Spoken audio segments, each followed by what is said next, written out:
It's time for AggroChat, the official podcast of the Tales of the Aggronaut blog and stalwart gaming community, where we talk about stuff and things, and the stuff about the things, and sometimes gaming. I'm Belgast, and let's start the show. Hey folks, it's that time again. Time for another episode of AggroChat. This is episode 268. Tonight I'm joined by Ammo. Hello. Ashgar. Ancient egg rolls. Tam. Chicken tenders. Phelan. Hey. Man, I had calzone, so like if we're just like saying what we had for dinner. Oh, there's song lyrics. No, I had ramen. Oh, I have no clue what you're talking about, but whatever. The Shadowbringer soundtrack is out. Oh my god. We're ready to fry. Escape has nonsense lyrics, and so everybody makes up what they hear, pretty much. It generally makes more sense than the actual lyrics. I do love that song, though. It's a great song. Great song. So, I know inevitably we're going to talk about WoW some more, but let's talk about things that are not WoW first. Ash, you have been playing a lot of Three Houses, and we started into a discussion about Three Houses right before we started recording. So, yeah, let's continue that. Sure, why not? Yeah, Three Houses. I am really into this game. I am, if I believe the game halfway through one route of it. I'm not sure I believe the game is about that, but hey. About halfway through the first part, things start happening, and then they don't stop happening. Well, yeah, based on your comment, I think that I am just short of stuff starting to happen in a real way, and, like, it hasn't quite hooked me. And I suspect that that's like the tipping point.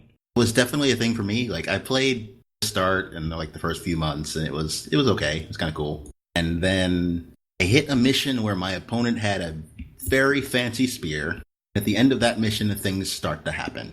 Like, I want to talk about some of the later parts of this game, but I know other people haven't played them yet. So, Yeah, I think that's exactly where I'm at when I was playing today, but I'm still on my first playthrough, so I know nothing else about what's going to happen.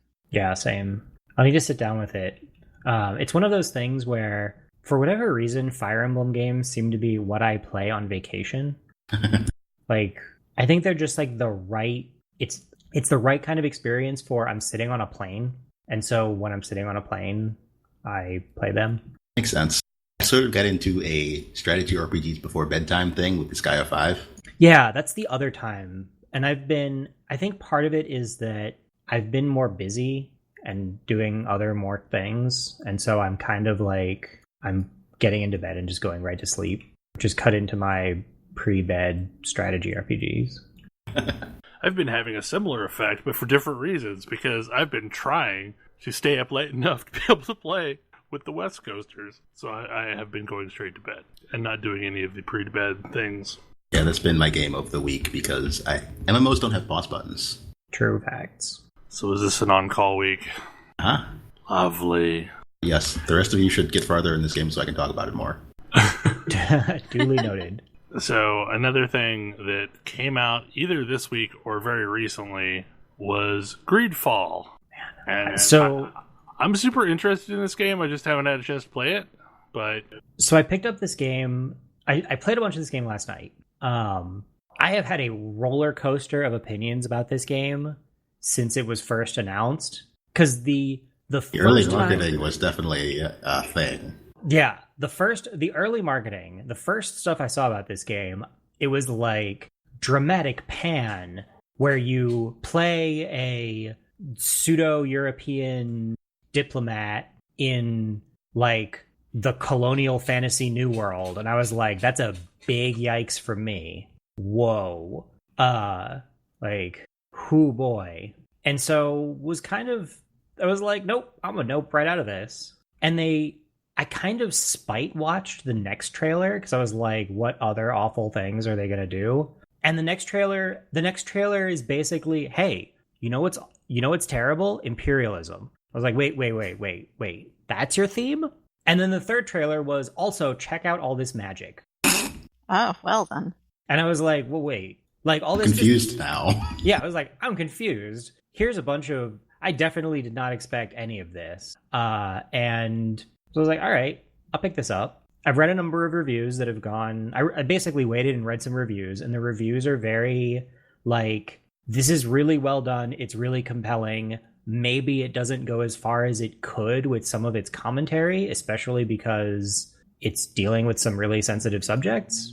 But I don't know. I'll give it a shot and see what it's doing.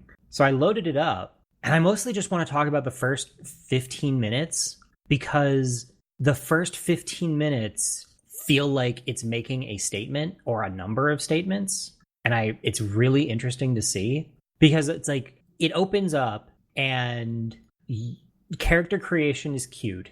You're basically you're a noble, like a imperialist Europe noble, having your portrait painted, and which is a great framing mechanic for character creation. Yeah, that's clever. It's pretty clever. And you go through this whole sequence where it's like this pandering painter is like being a blatant sycophant at you. And it's incredibly tiresome. And then you excuse yourself to go like do stuff because you're getting on a ship to go to this relatively newly discovered island where colonies have been set up, etc. And the very first thing your character says as you get out the door is he leans up against the door because the painter is like, wait, no, don't go away. And you're like, ugh, I'm glad I'm out of that nightmare. That was terrible. I was like, whoa, okay. All right. I see that this is interesting. And in the course of the next like 5 minutes, it introduces you to a bunch of characters and they're all compelling. Like there's a somewhat, you have this semi-antagonistic relationship with the hired mercenary bodyguard.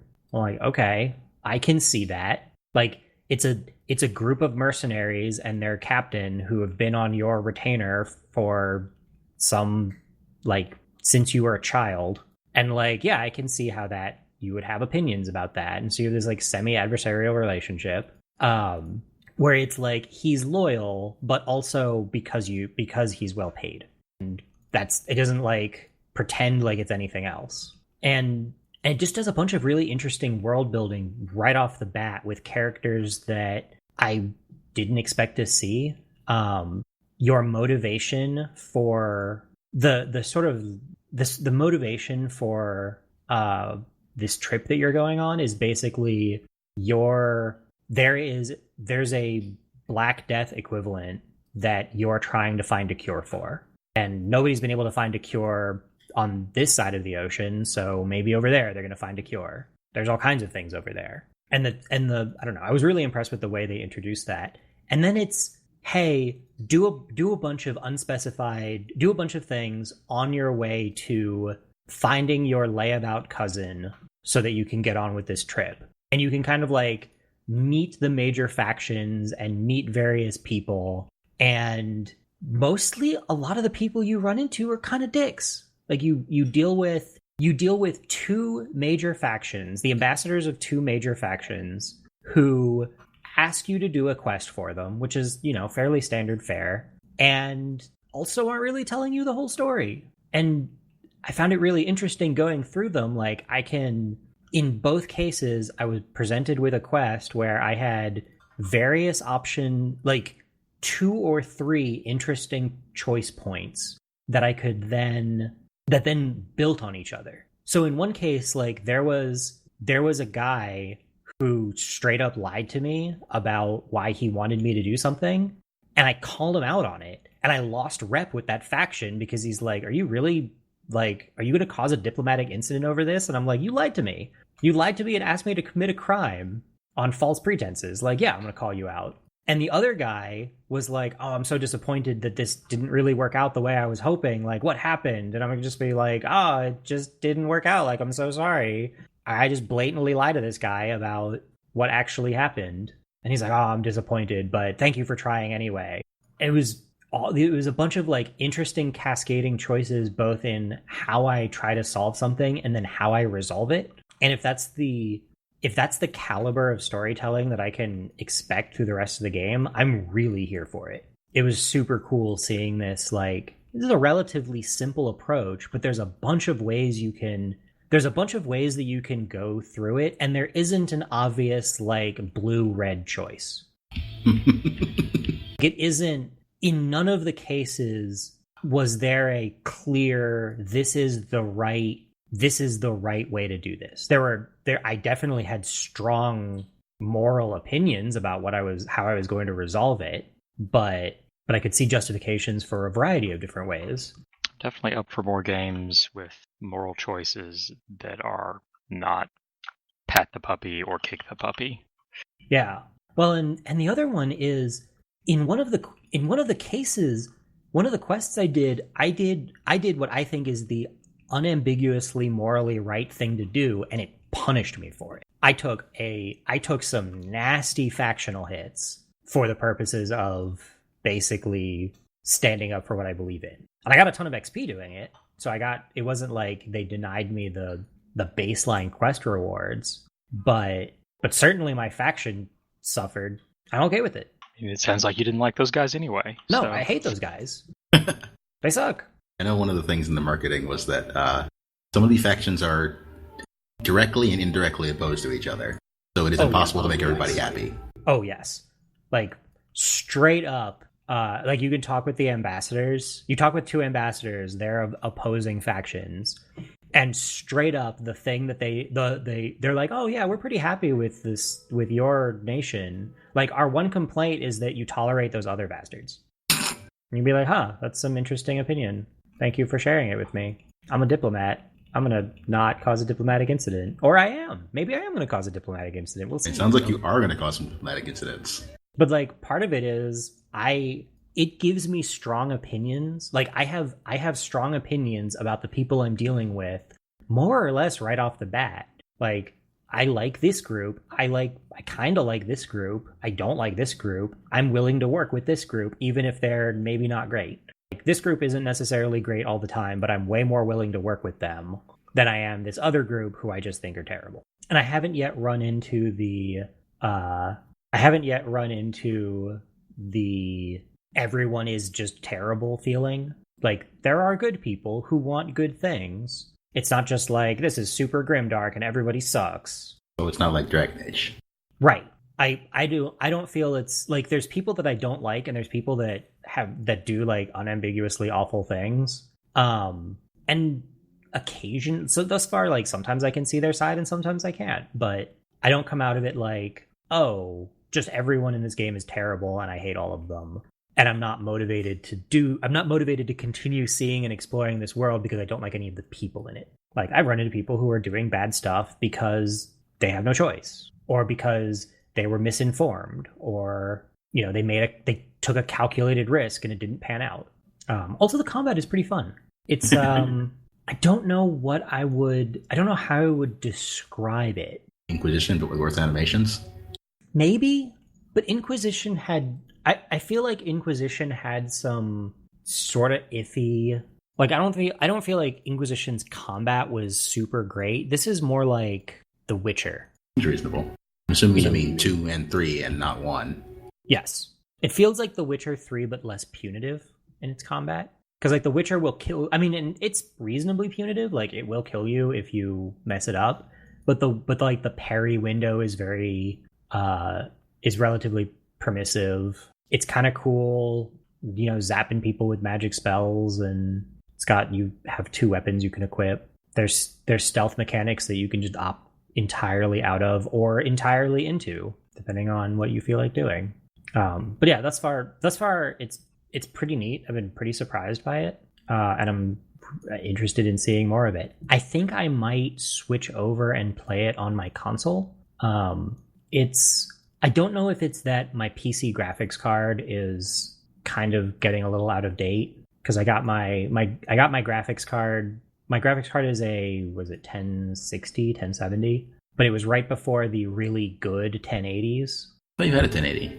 No, I don't have a 1080. This is the one that you got on 1 hour delivery, right? Yeah, when my old one blew up. Could have sworn that was 1080. Nope. I guess I can actually check. Yeah, it's a 1070. Just a GTX 1070. It could, in theory, just be poorly optimized. That's Yeah. more likely. It could be poorly optimized. It could be poorly optimized, but it's also not the only game where when I turn the settings all the way up to ultra, it kind of chugs a little bit. Mm-hmm. And that's sort of just been a thing, and maybe I should get around to upgrading my graphics card because it's not even like a fancy 1070. It was an old graphics card. It was an oldish graphics card when I got it. So 1070 was the reasonable card when I built my current computer, so it's what's in mine. Yeah. Same. I'll have But to also, I'm install not it. trying to drive a 4K monitor. Yes, and that's the other problem is I'm driving a 4K monitor. Yeah. Running anything at 4K, like I have a 1080 Ti, and it occasionally chugs at running 4K games, if, like, depending on the game. Most of them know it's fine, but every so often there's one of them. So I'm curious about what it ends up doing for my card. Because I ended up picking it up ahead of release, because I figured at some point I would play it. It looked good enough for me to be interested. Yeah. Like, the plant people reminded me a lot of the Dalish. I mean, I don't know if they're actually plant people, but that's what they look like to me, so... I'm pretty sure they're humans. I don't know. They got weird appendages and shit. Mm-mm. I mean, Jim Sterling seemed to like it quite a bit, other than some repetitive voice lines. There are definitely some repetitive voice lines. Like, not so much that it really just super annoys me, but I also haven't been playing it very much, so maybe it will eventually get there. No one has as many friends as the man with the many cheeses. The, People like that game. I think he said Vasco. Every time he entered combat was like, a bit of poison on my blade. Yeah, there's some lines that are... There's some very flavorful lines that I'm probably going to get tired of. I mean, that sounds like the sort of thing that they might get feedback about and gets fixed in the patch. Yeah, which, that's fine by me. From what I hear, though, this is the developer's best game yet by a long shot. Yes. Yes. Like, it's a really solid game. Like, this dev has been on an upward trajectory for a while. And like, People like the Technomancer a lot better than their previous games as well, so... Yeah. Like, the Technomancer was... I thought the Technomancer was pretty good, but it wasn't... It had enough flaws that it didn't really grip me. Whereas this was like, I'm compelled immediately, and it's done a good job of giving me characterization and giving me like variety of characterization pretty early on. I have been shot down by a gay dude already. He was like, "No, you're not my type. Look," and I'm like, "Oh." The main character is great because he's. I want to play it again as FemShep, as it were, because I bet that's also great. Because like, you're a diplomat, you're baseline a diplomat, and so you're good at talking, and you're pretty well educated and good at talking, and so you deal with people who are way less good at talking. And so there was a point in one of the early quests where it was like, where somebody's like, I kind of want to do this thing. We need this thing done, but there's so much paperwork, and it's gonna be a giant pain if we have to go through it, and it won't happen in time. And so, like, maybe you can find a different solution. And my character is like, I'm the regent. I'm the nephew of the ruler of this country. Are you asking me to smuggle something?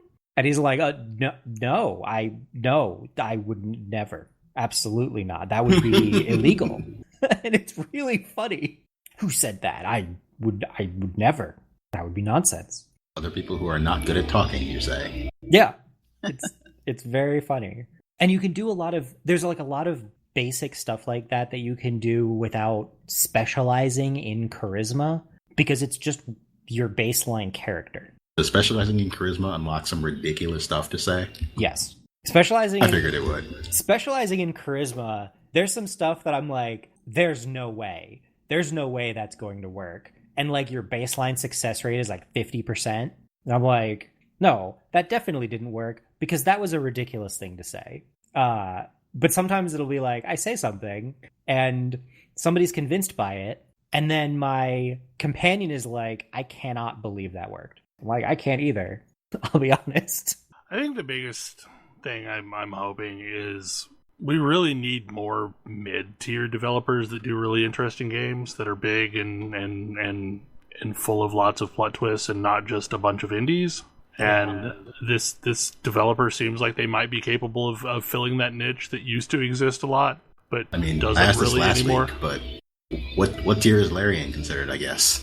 They would probably be mid-tier along with this. Like, it's kind of... Because Larian is wildly possible within their own niche. Yeah, this feels a lot to me like playing Divinity Original Sin. The first one? The first one. Yeah, I could see that. Because it's a little bit less irreverent, and it's a little rough around the edges, maybe. Yeah, it's a little rough around the edges. It's less rough around the edges than I would have expected. They've been getting better. Yeah. I mean, all of those other Larian games that I played prior to Divinity Original Sin, they were all super rough around the edges, but there was Divinity enough 2 of a... is super rough around the edges if you've ever played it. There was enough of a spark of, wow, this is really cool, to make me want to look past the rough spots. Yeah. And this is more, this is really cool. This is basically like, I feel like earlier Larian games and so on, when they're really good, they're snatching victory from the jaws of defeat. Yeah. This feels like the opposite. Like, this is really solid. It's got good graphics. It's got some bugs. It's like, it looks good. It's got some bugs, but oh no, they don't really interfere with much. They're just sort of funny. Pretty sure Eurogamer had my favorite line about that. It was Eurogamer. Maybe? I don't know. What did they say about it? So, like, it's like what you'd expect from a standard open world RPG these days. Yeah. Like, I haven't run into any game-breaking or just totally crippling bugs, but I've run into the thing where, like, oh, this character is talking to me and their eyes are shut. Or, like, the lighting does something weird when I'm transitioning from one place to another. But nothing that's like, oh, this actively harmed my experience. I mean, but honestly, that kind of stuff happens in pretty much every Elder Scrolls or Fallout game, too, so... Yeah. Yep. Here's the line. Unfortunately, Greedfall is also stacked with bugs. It received a large patch since I started playing, but there's still a bit of everything. Vanishing textures, lighting color bugs, AI glitches, bugs in the inventory, animation bugs typed in the subtitles, loading lag, sound issues. All of which is to tell you Greedfall is very much a typical open world RPG. Yeah.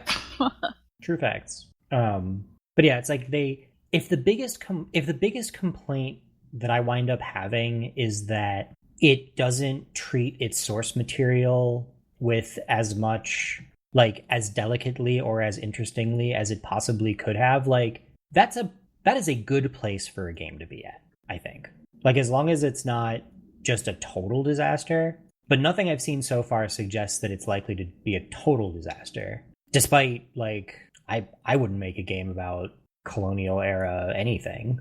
But it also doesn't sound like they're shying away from any ramifications of that subject matter. Yeah. I mean, because, like, that's the thing we talked about with Division 2, was like, oh, you're absolutely making a political statement here, but you're claiming not to. Yeah, you're making a political statement while claiming that you're not.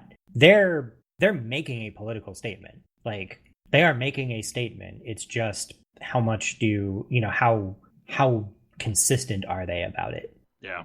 And, I pretty much already like it better than The Witcher. So, another game you talked about playing, Kind Words. So... Game, you said. Yeah, like, man, I don't even really know where to start with this. But it's a game in the sense that it's purchasable on Steam. So I guess that's probably the best place to start. The premise is really simple. And you're going to hear this premise and and I suspect I know what the reaction is going to be. But the premise is you exist in a, I don't know, interdimensional bedroom with a writing desk, and you send and receive letters via the help of an interdimensional male doe. I think it's a she. Anyway, it's a deer male person. Oh, okay. And the structure of it is you can send a letter out where it'll get copied in millions, and I don't know, millions, but anybody who's playing can see it. And it's supposed to be something that you're scared about or worried about or something in that vein, and then people send you letters of encouragement back, and you can also get people's letters and send them letters of encouragement, and it's all one step. It's either somebody sees your letter and sends you a letter in response, or you see somebody's letter and send them a letter in response, and that's the end of your interaction with that random person. So it's Chatroulette. It's like turbo wholesome Chatroulette. I was going to say, if Chatroulette wasn't a disaster. Yeah. If Chatroulette didn't randomly end up with somebody's penis. Right. But it's just like... Or if you're odd like Kodra in Chatroulette to try and get people into political conversations. I remember that. But yeah, it's just like this incredibly wholesome experience, because the other thing that you can do is you can basically write just generally encouraging things and paper airplane them out your window for other people to find. And like, so while you're sitting listening to music because it's got a, I don't know, lo-fi chill beats thing going on, like paper airplanes will be flying around in the background, and if you click on one, it opens up a just generally affirming, encouraging statement from somebody. And it's weird because there's very little I can say about it, that it's difficult to capture the experience in words, even though the entire game is about words. But it's just a nice feeling. And it's a nice feeling in a really, like, I don't know, personal sort of way. It feels good, but not necessarily comfortable, maybe. Because it's like, it's kind of hard to talk about, to talk honestly about stuff that's worrying you, or, write encouragement to somebody who's clearly going through some trouble or hurting. But it also feels really good to do that. I don't remember the address, but there's a website somewhere out there in the world where it's basically like people's secret confessions, where this guy has just been receiving postcards from around the world with random snippets of a confession. Yeah. And like every day he posts one of them from the bag of confessions. Yeah, this is sort of a similar... I mean, it's less clandestine, I guess. It's less... It's super heavily focused on the encouragement part. And the entire game part is you... when you first start, you get a random sticker in a sticker book. And you can send that sticker with your letters, or to thank somebody for a letter that they sent you, you can send them a sticker. And so people, and like everybody gets a different sticker in the sticker book. So you've got people trying to complete their stickers, trying to get a full sticker book. And you mostly get a full sticker book by writing something. Like, people send you stickers when you've said something that they feel good about. And so you build up your sticker book by either being very vulnerable and giving people an opportunity to encourage you, or by saying something helpful to other people that they want to thank you for. And I don't think I have ever seen gamified wholesomeness in this way. This seems like it would be a really good mobile game. Yeah, I mean, there's a bunch of things that it can do. To say game is still a... Yeah. That's why I'm like, I don't even know that it's gamified, but like a game? I don't really know. I don't really know how to classify it, but like, I've talked before about wanting indie games to have a more developed emotional palette than just like heart-wrenching tragedy. Mm-hmm. And this is that.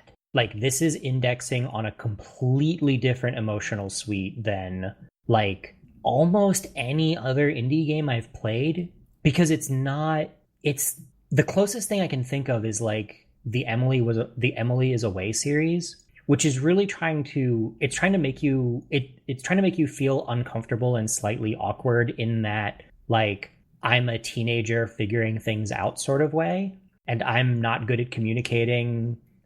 Not only am I not good at communicating, but the people I'm communicating with are also not good at communicating. And so like that is a different emotional palette with like its own ups and downs. But like, this game isn't setting out to make you feel uncomfortable artificially. It's more, I don't know. I don't often see this kind of approach to like multiplayer or indie games doing interesting things in this space or so on that isn't a direct story being told. I also got a brownie recipe out of it. That's pretty cool.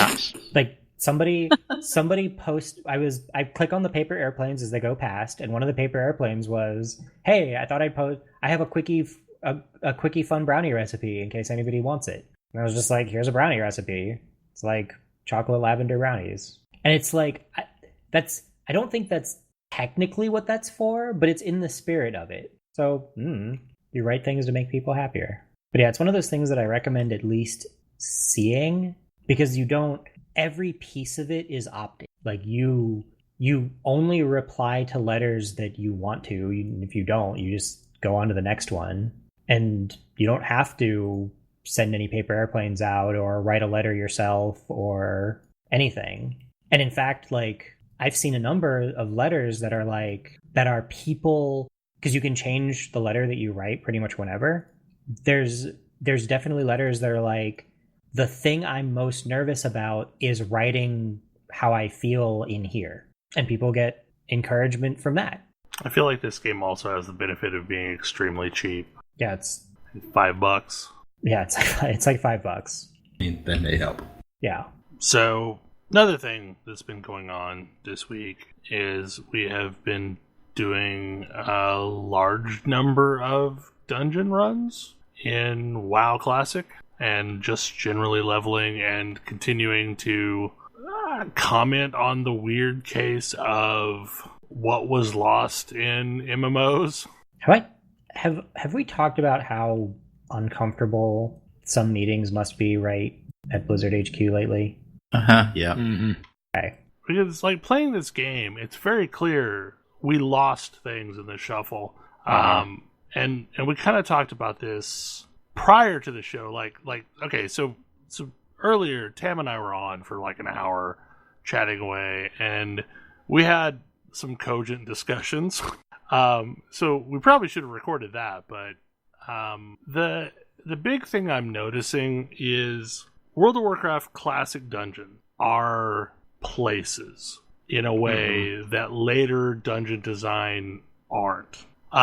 They're a place that you go inhabit for a while you're hunting, or whatever you want to call that activity. You're running a dungeon, but you're going to go inhabit this space for a while, and it's a space that's bigger than it needs to be. It's got dead ends that don't go anywhere. It's got some semblance of a structure that fits the real world. So like there might be a kitchen or a jail, or like it feels like a place that these enemies could inhabit. And really that changed.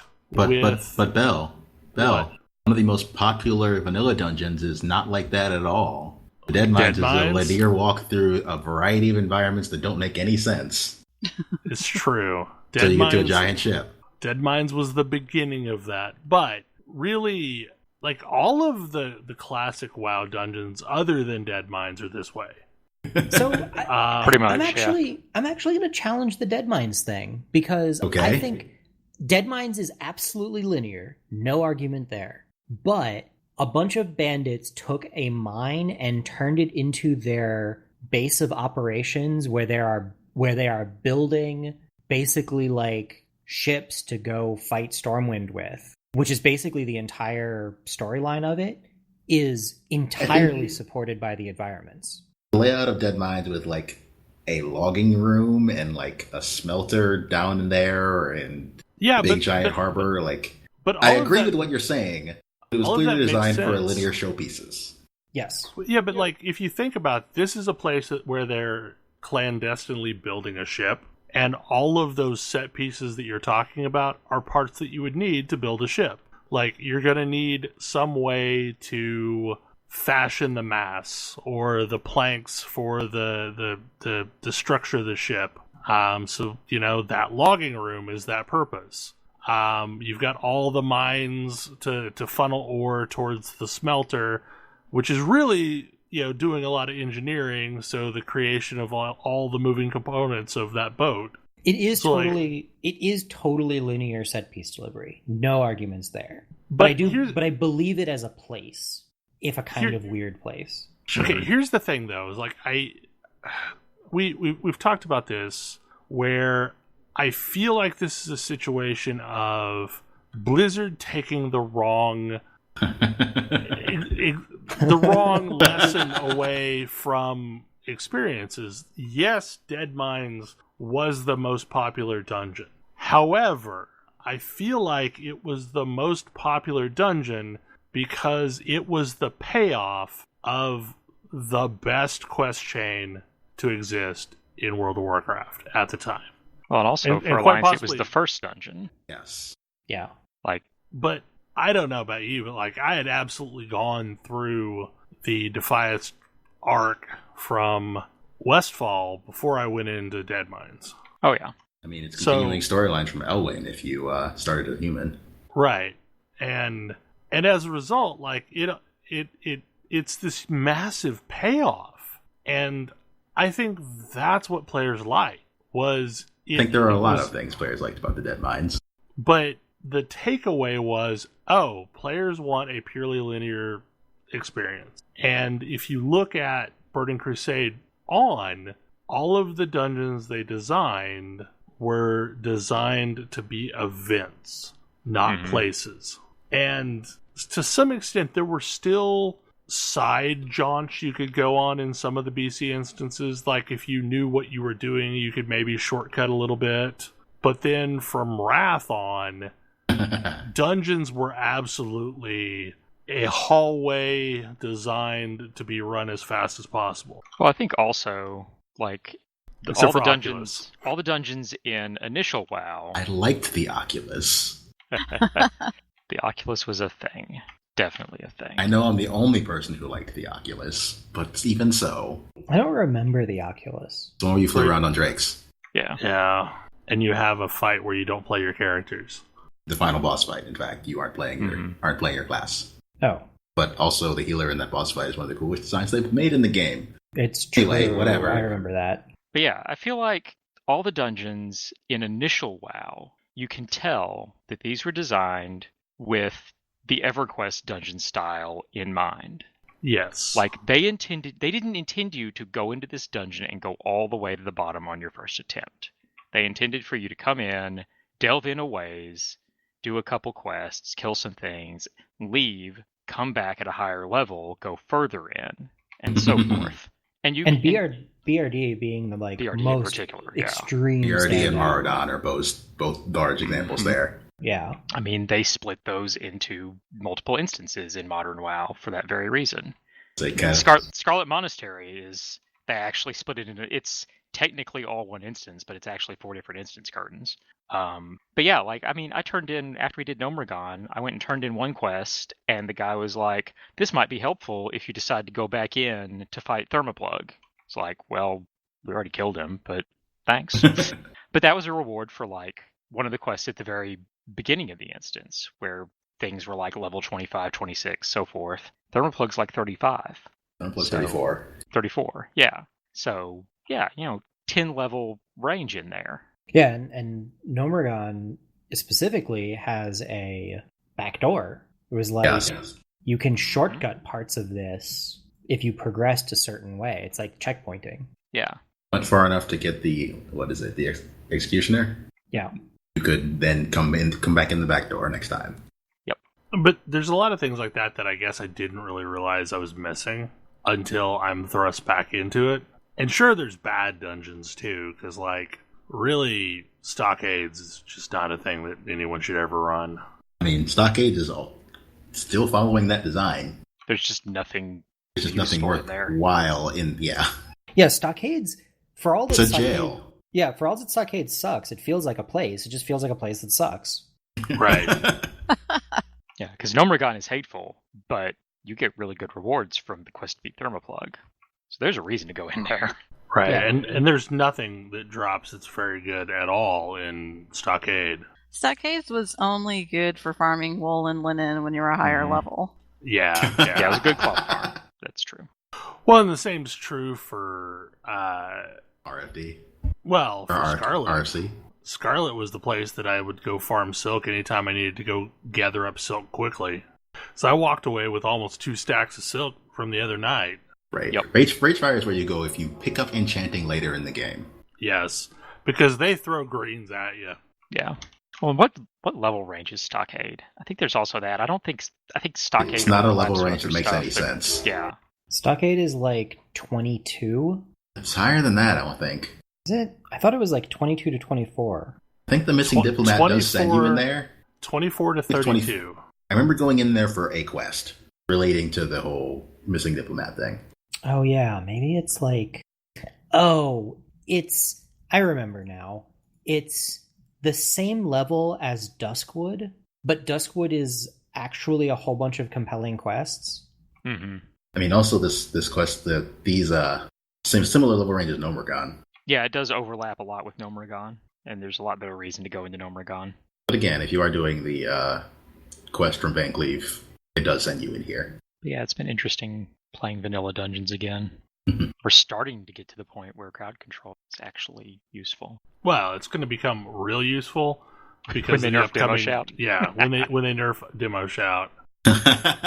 Like I'm pretty sure that isn't like an actual bug and not how things were in vanilla.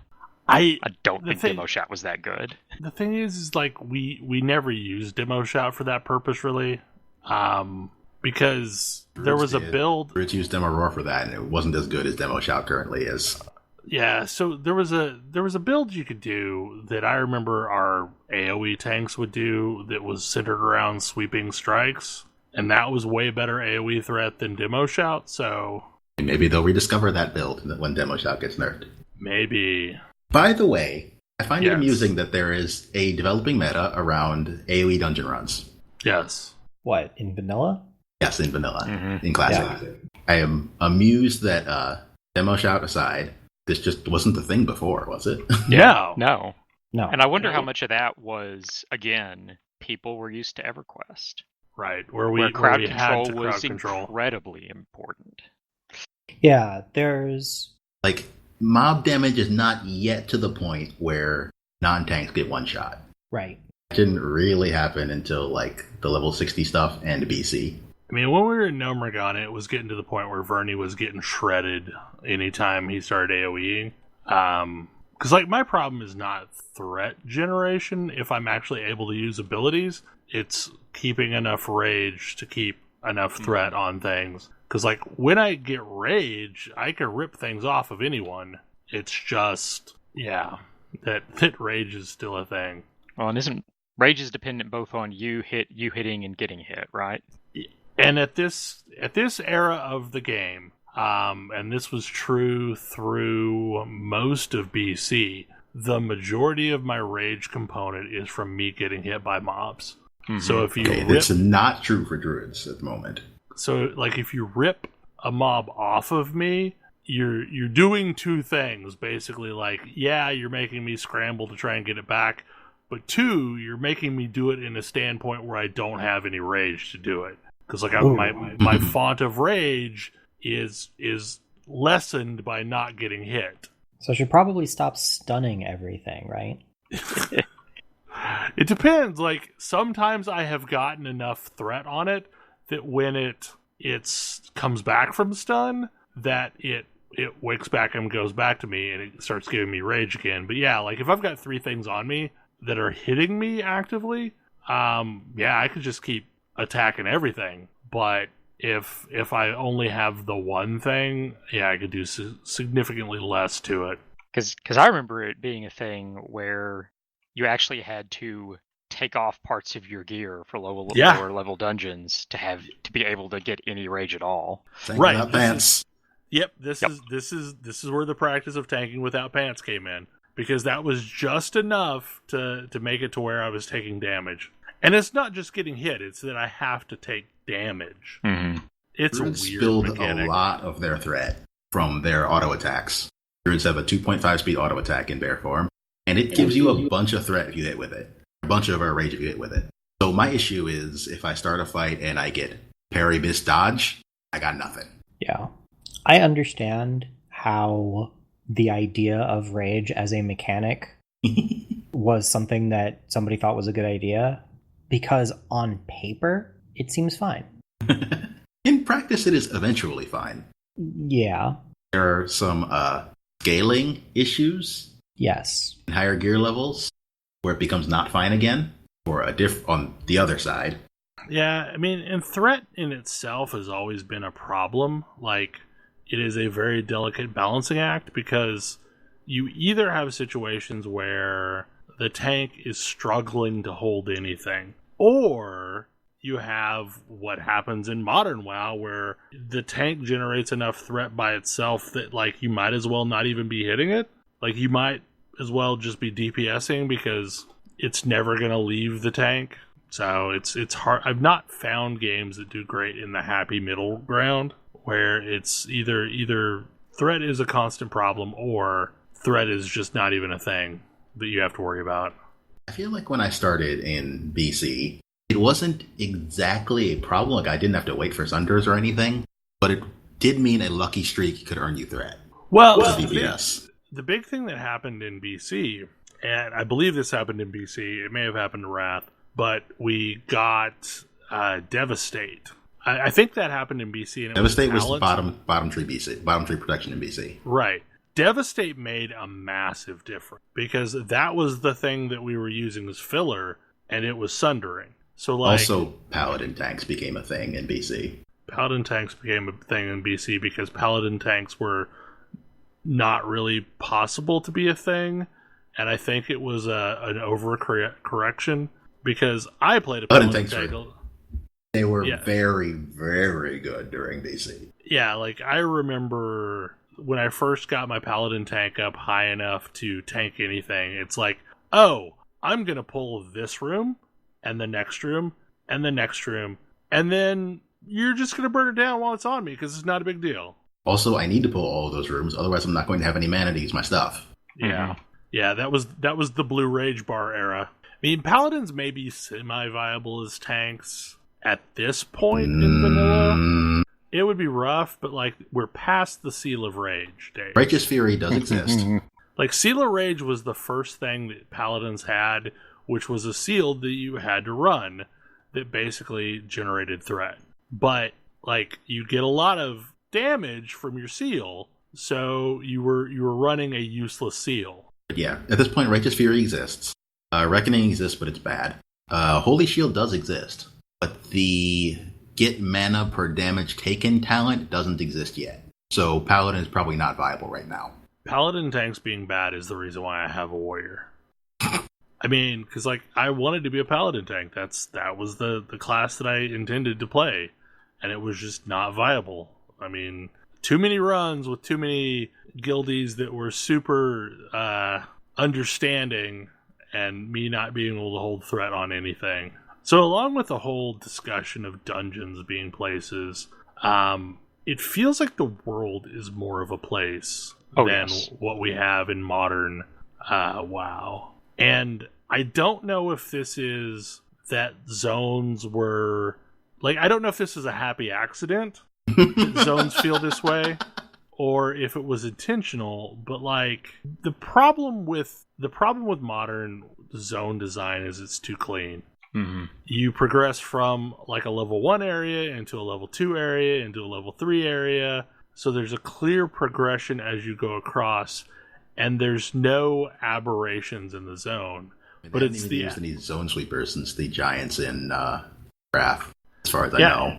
And it's the aberration in level that makes it feel real, or it makes it feel more alive, because you have to actually pay attention to what you're doing and keep your head on a swivel. Because, like, sure, you're fighting a level 32 mob now, but, like, a level 37 may be pathing around in the same area that is absolutely going to wreck you if it adds when you're fighting a 32. And it's not an elite, it's just a higher level mob. And I mean, that's the other part, is that getting an ad is usually deadly in this version of the game.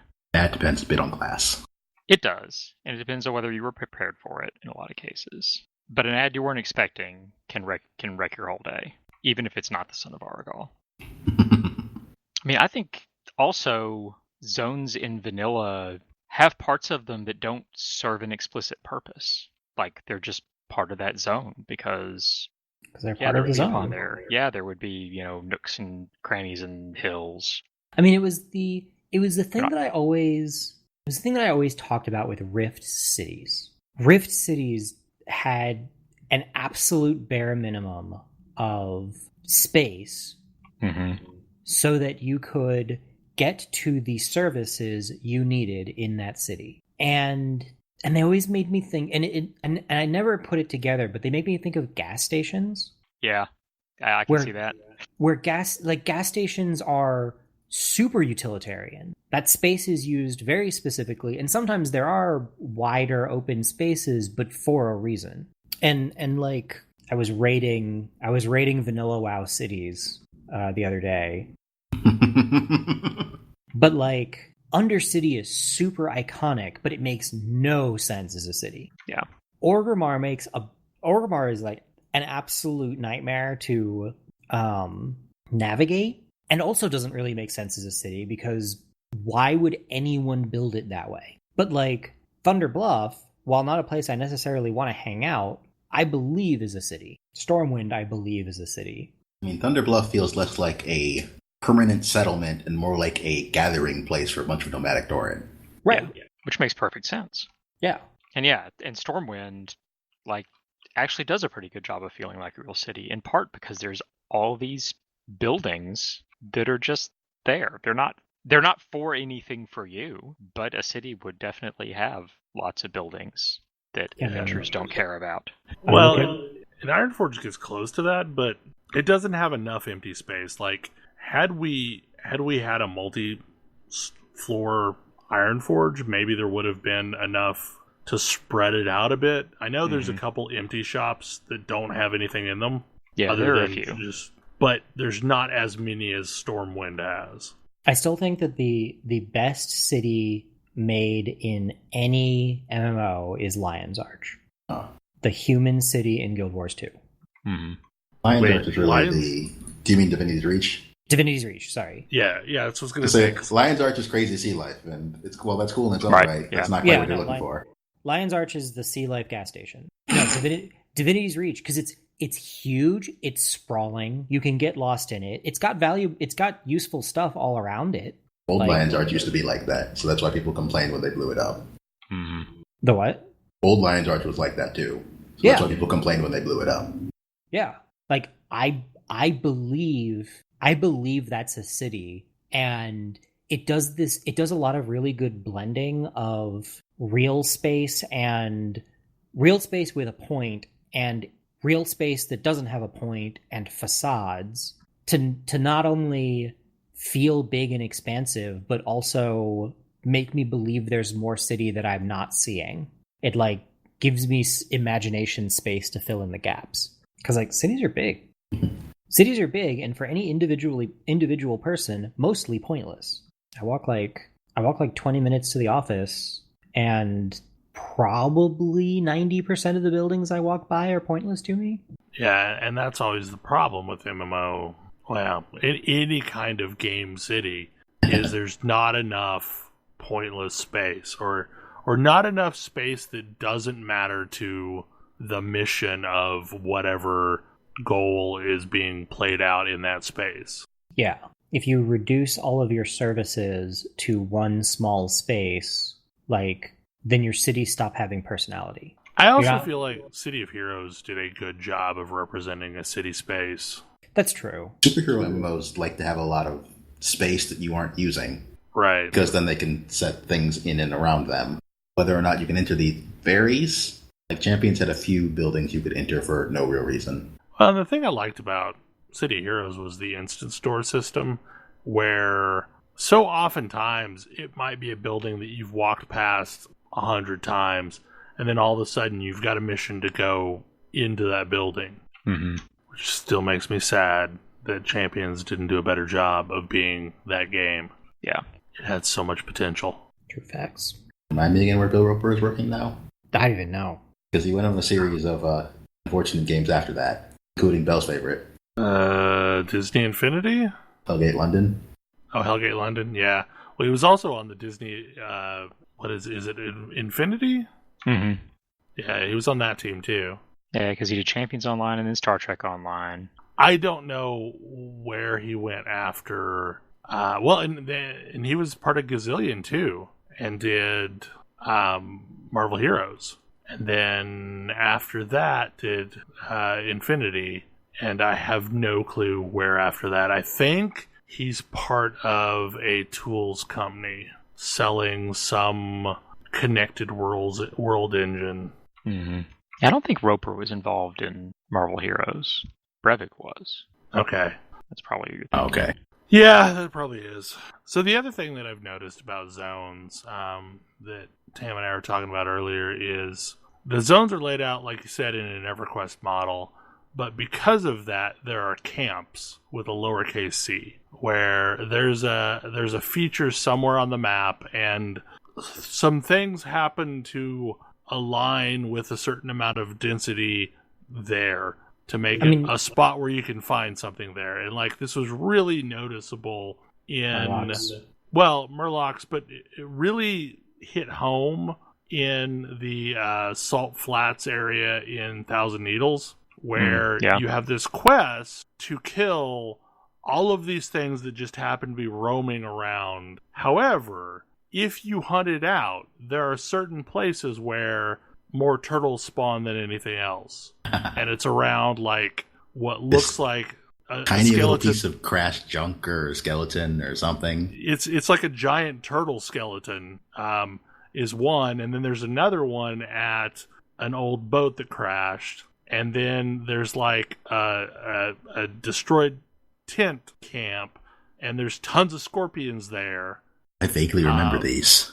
There's like what looks like a bleached whale or something, and that's where all the buzzards are at. But all these things can be found lots of other places. But there's this density enough to make it a recognizable camp that, oh, okay, I need to get some turtles. I'm gonna go find out the place where they're in the deepest density. And this is all like a thing that EverQuest did really well, because like if you look at the Common Lands, you had 3 orc camps that became Orc 1, Orc 2, Orc 3, and people would go hunt there and say, okay, we need a healer at Orc 3, and you knew where that was. And it never evolved to that status in World of Warcraft, but the DNA of here is a spot of density that somebody could hunt at without it being a really structured camp. And that changed in zone design starting in BC, where if there were things that you were needing, it was mostly it was either free roaming and somewhere in this large area you could find a thing. Yeah, it was like free roaming, and everyone hated it because you had to run around forever looking for the 10 things you needed. Or it was a super dense, hard to pull camp where buzzards in Hellfire Peninsula versus ghosts in Hellfire Peninsula. Yes, exactly. And the smaller arrangements of mobs, so that you could take out 1 or 2 at a time, didn't really exist past Classic. Or they were like satellites around a larger specific camp. And that's not to say that like there weren't camps with a capital C, like, because you've got Stromgarde Keep and places like that. But even Stromgarde Keep is broken into like 4 little ecosystems. Yeah. Inside of one giant castle. And you can very reasonably, like, if you have a group hunting one section of that, you can hunt your section. There could theoretically be 3 other groups in that same space without there necessarily being a ton of overlap, depending on how good your group is. Yeah. But like that kind of design, either purposeful or accidental, is I think what lends it to feeling more real. It doesn't feel as planned.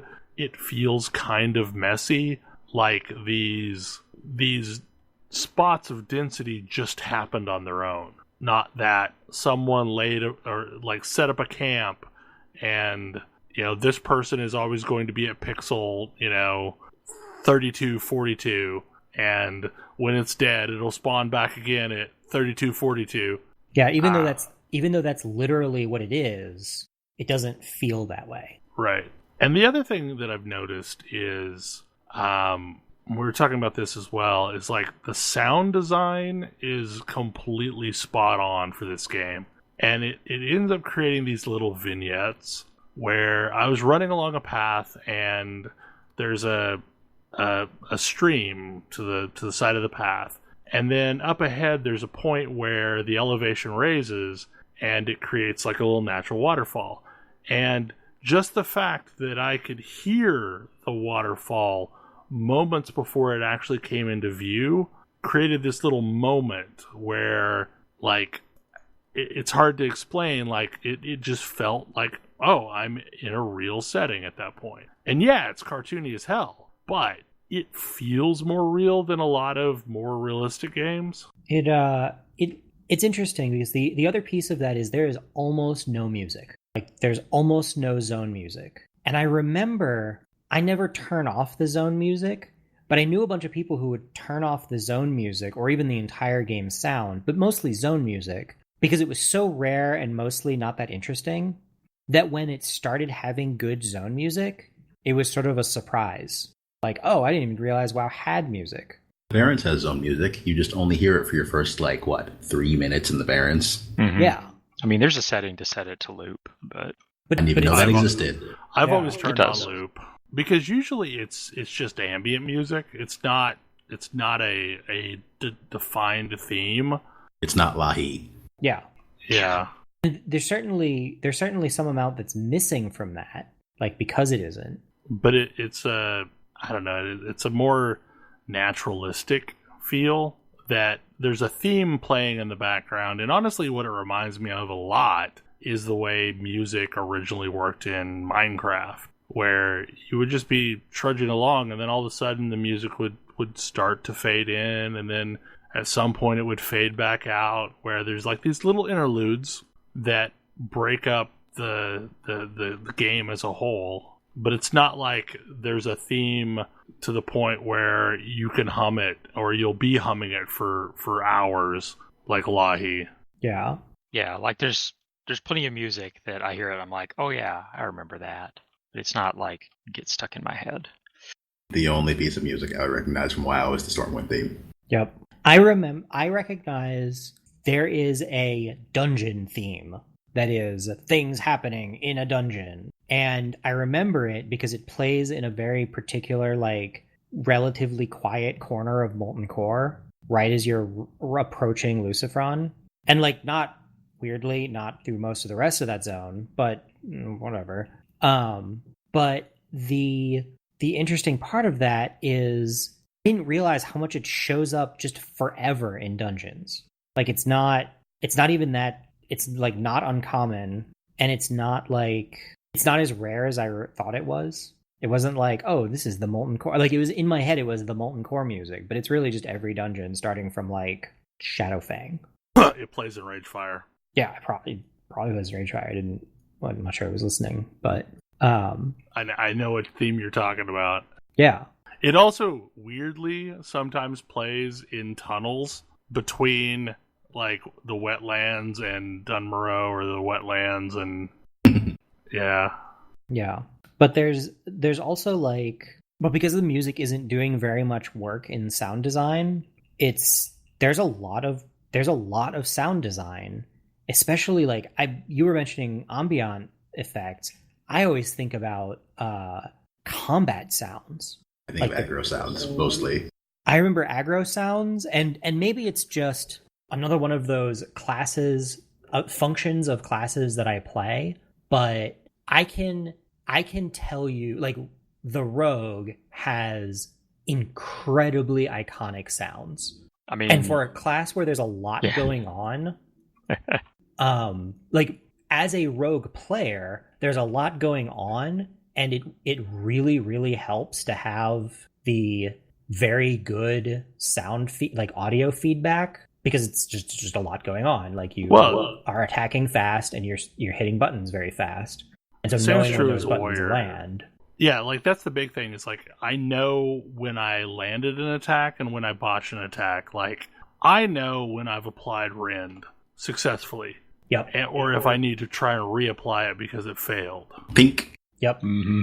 You don't need to look at a combat log, or you don't need to look at anything to know if you landed your ability. It says parry or dodge, but those both have sound effects. Yeah.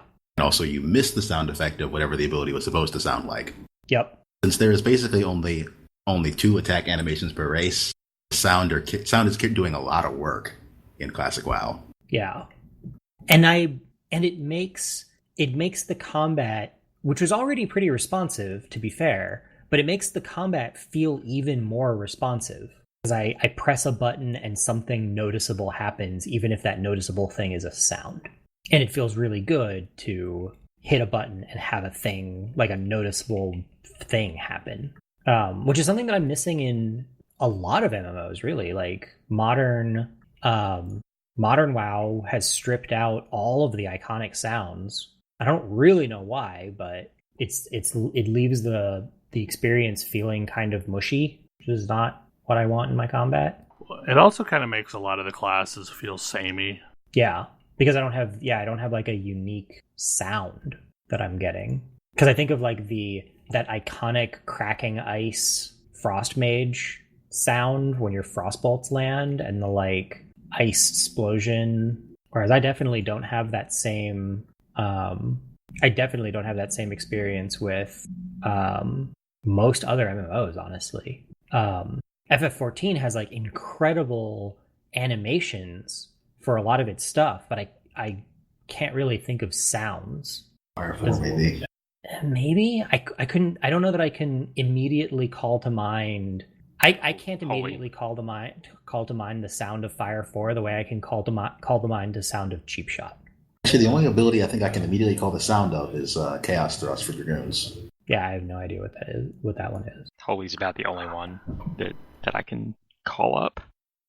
I think in part why they don't have as clear of a sound register is the fact that so much other stuff is going on with the soundtrack. Like you have a very clear soundtrack in Final Fantasy XIV, and it's amazing. But because of that, I tend to be listening to the soundtrack and not to the sounds that are actually happening around me. Yeah.